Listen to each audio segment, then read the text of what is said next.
មករบគ្នាត្រឹមតែយកប្រយោជន៍អារម្មណ៍រាប់ត្រូវខំរាល់ស្នាមញញឹម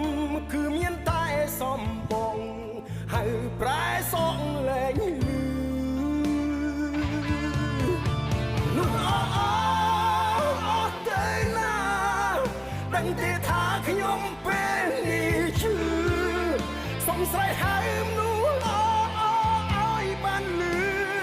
តែចូលមករាប់អានខ្ញុំផងវេលាចាស់រាប់បាំងតែមនុស្សខ្លាំងខ្លាយចិត្តបានចែកតែខកបំណងអពីមុខតែគេអាក្រង់កាល